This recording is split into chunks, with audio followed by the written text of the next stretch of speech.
Ayun guys, Nakagising ko lang part ang 3 na namin guys. Hintayin natin matapos guys. Punta tayo sa labas guys. Cover tayo ng chinelas. Ito gagamitin natin.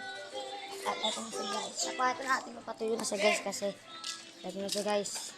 Ito yung mga sangkap. Yan. Dati tubig o nag-brown na, nag-brown. Tubig natin nag-brown na guys. Natin gamit natin ano, semento. Sa dito ko yan, baka paluin ako niya sa pet. Pag nalaman yung ginamit ko yan. Kaya kailangan ito, itago natin ito guys, talikod guys. Kasi pag nalaman ito guys, yan tayo guys. Guys.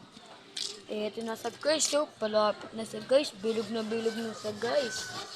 Kaya after 1 hours, balikan natin kung ano yung tsura niya. 1, 2, 3, go!